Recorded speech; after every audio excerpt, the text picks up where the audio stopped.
A gente tem várias situações nessa questão de orfandade. Eu tenho um adolescente que não tem um pai porque faleceu.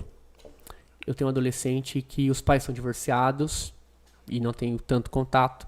E eu tenho um adolescente que tem um pai dentro de casa e não tem um relacionamento com o pai. É o órfão de pai vivo, né? É o órfão de pai vivo. Então, assim, acho que a pior orfandade, cara, é você ser órfão com o pai vivo do que com o pai morto. Uau. Porque, cara, morreu. Agora você tem um pai ali que não corresponde à sua expectativa, é difícil. Isso é algo que é bem delicado. É um processo, né? Nem tudo Sim. é de um dia pro outro. É um trabalho. O primeiro ponto é você sentar e conversar com esse adolescente e entender a vida dele. Entender esse contexto.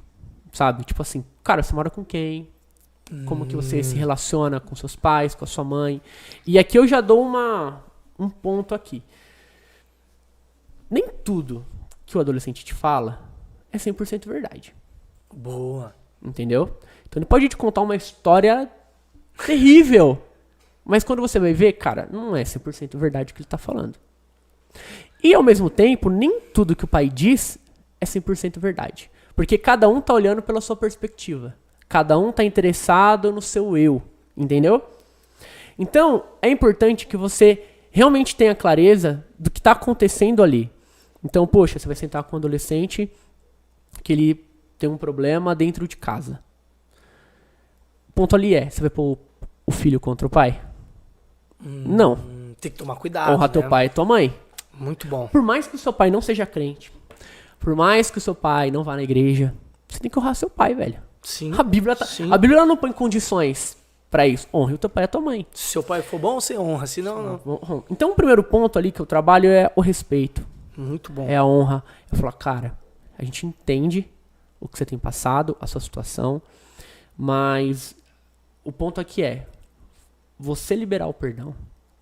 É você. Porque assim, não adianta eu criar uma expectativa que o pai libere o perdão, que o pai venha até ele. Eu preciso que o adolescente esteja livre. Entende? A Bíblia diz: foi para a liberdade que Cristo te libertou. Só que às vezes ele está escravo de um sentimento. Ele está escravo de uma falta de perdão, de um rancor. Então é a partir disso que você tem que trabalhar, porque não adianta você querer justificar o que o pai fez, ou a mãe fez, se ele não tá com o coração tratado pra ouvir o que você quer dizer. Muito bom. Então, tipo assim, pô, tô ferido. Então vamos trabalhar essa ferida. E ó, qualquer problema se trata de uma forma. Com Bíblia, com palavra, com oração. Então é você trazer pra ele o seguinte: meu, o que tem acontecido? Qual é o teu relacionamento? Ele vai te pontuar o que tá trazendo pra ele o sofrimento, a dor dele. Porque é uma dor, entendeu? Ele vai te explicar o que dói nele, o porquê que isso dói tanto. E a partir disso você vai trazer pra ele uma luz da Bíblia. Entendeu? Falar, cara, se você carrega um rancor, se você carrega uma mágoa, ora por isso, para que Cristo te libere disso. Entendeu? Você não é sozinho. Você não é um órfão. Você mostra que ele tem um pai. E o pai é Deus. Uau. Entendeu? Então, na falta do pai dele físico aqui, ele tem um pai, cara, que é soberano. Seria transicionar Deus. o olhar da paternidade dele. Exatamente. Porque assim, como que muitas pessoas enxergam a paternidade de Deus e o amor de Deus? Ele enxerga da seguinte forma: eu preciso amar a Deus. Certo? Então eu tô olhando o quê? Da minha visão pra cima. Mas nessa necessidade de amar a Deus, eu peco, eu caio, às vezes desvia, desanima. Então você tem falhas. Então eu amo a Deus, pequei. Cara, que vergonha. Não posso mais me relacionar com Deus, porque eu pequei. Então eu não amo ele tanto assim como eu achava. Então ele não me ama também.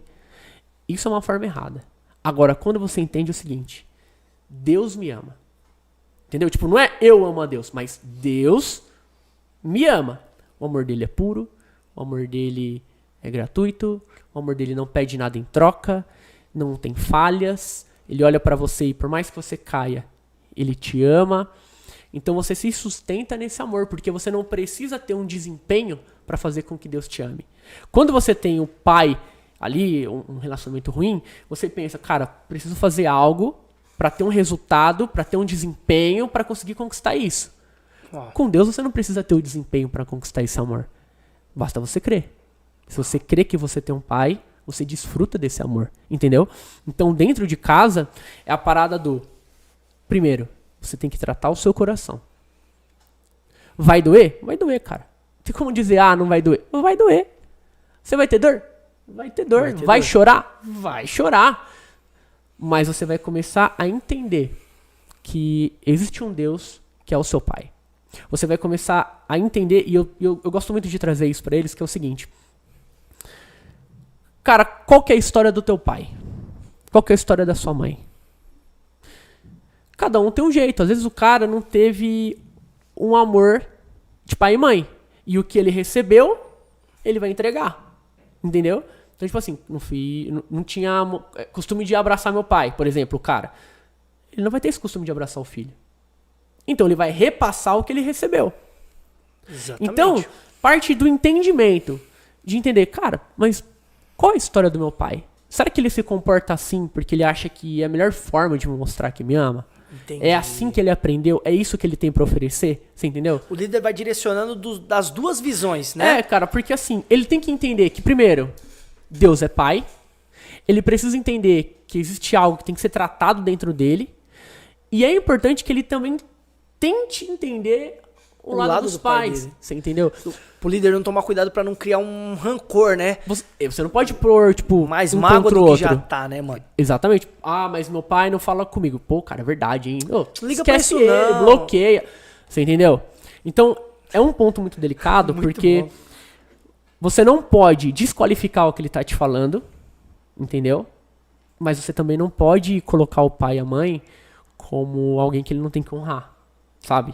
Como uma barreira, né? Como uma barreira. Então isso é difícil. Não, muito Então eu louco. falo, cara, você já tentou sentar com seu pai e trocar uma ideia? Conversar, Expor o que você tá expor. sentindo. bater um papo. Pega um dia que tá tranquilo, que ele tá mais de boa. Senta, conversa. Agora tem coisa que é a personalidade da pessoa, do pai.